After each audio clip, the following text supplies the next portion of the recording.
예, 박병석 의원입니다. 국무조정실장께 묻겠습니다. 네.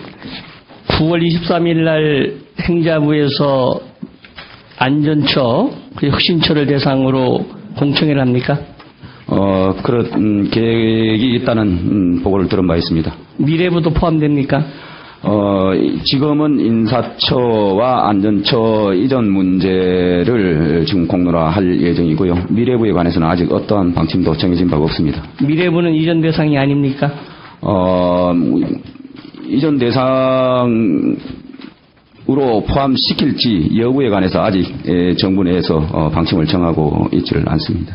미래부의 역할은 과거에 어느 부의 역할을 띄워온 겁니까? 미래부, 정보통신부, 과기부 이런 쪽. 예, 정보통신부, 주식경제부, 교과부에 일을 띄워온 거죠? 예. 자, 그 세 개 부처가 이전 대상입니까? 아닙니까? 과거 기준으로는 이전 대상이었습니다. 과거 기준이라는 건 무슨 의미죠?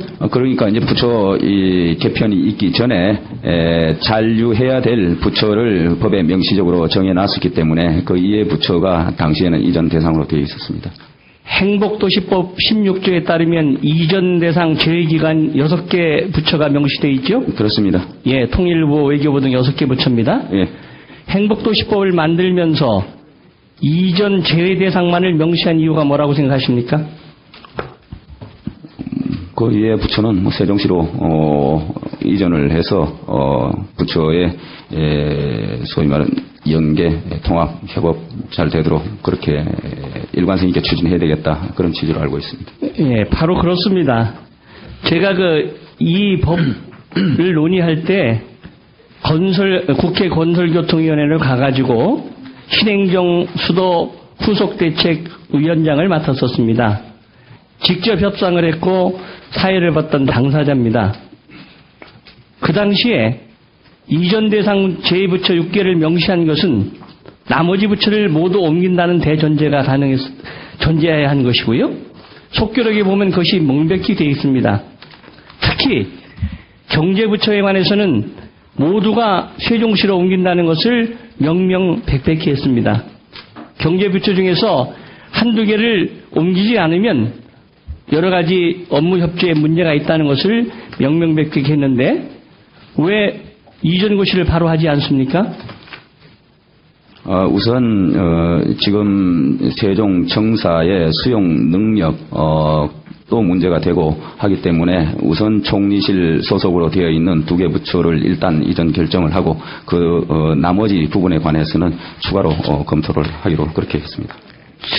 만약에 미래부를 세종시로 옮기지 않는다면 그것은 명명백백한 위법행위고 현재 대통령이 약속하셨던 세종시의 명품도시 건설이라는 공약에 위배되는 것이고 따라서 국가균형 발전의 핵심을 저해하는 것이기 때문에 또다시 국가균형 발전을 염원하는 분들 그리고 충청인들의 국민적 저항에 부딪힐 가능성이 높다고 생각하는데 어떻게 생각하십니까?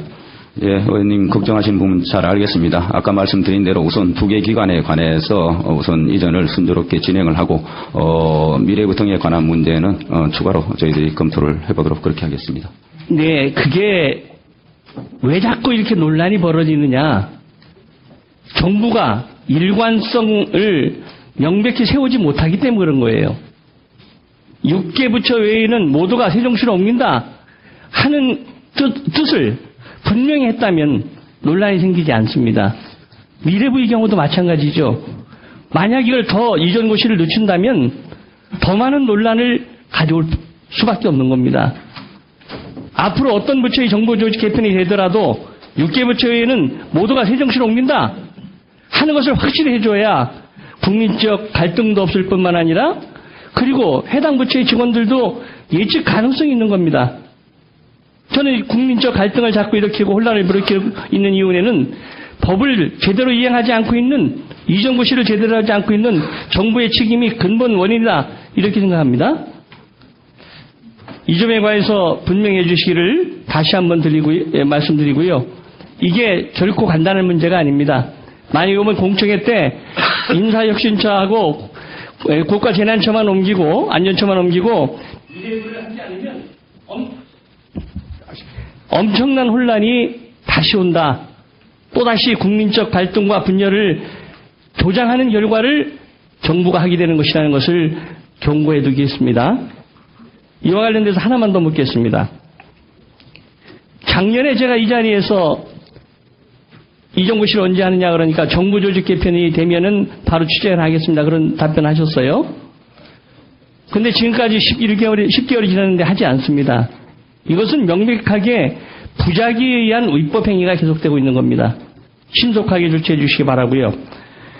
그리고 총리가 주재하시는 세종시 지원 특별위원회, 세종시 지원위원회 장관 참석률이 이명박 정부 때는 53%였는데 박근혜 정부 때는 30%예요. 특히 사개부처 장관은 9번의 해에 한 번도 나오지 않았고 이번에 황 총리가 주재하는 회의에 사개부처는 장관은커녕 대리 참석도 아무도 하지 않았어요.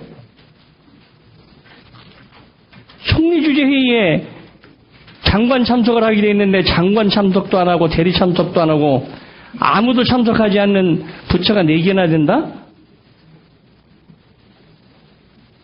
추장관 어떻게 생각하십니까?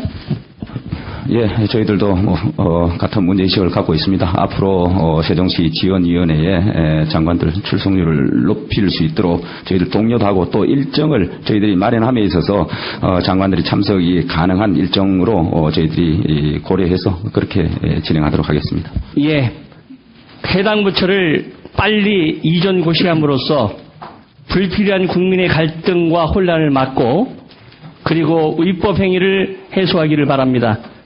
다시 한번 말씀드리지만 이 문제가 결코 간단한 문제가 아니라 조속히 마무리되는 고소다툼 갈등을 불러일으킨다면 국민적 저항에 부딪힐 것이라는 경고를 해둡니다. 이상입니다.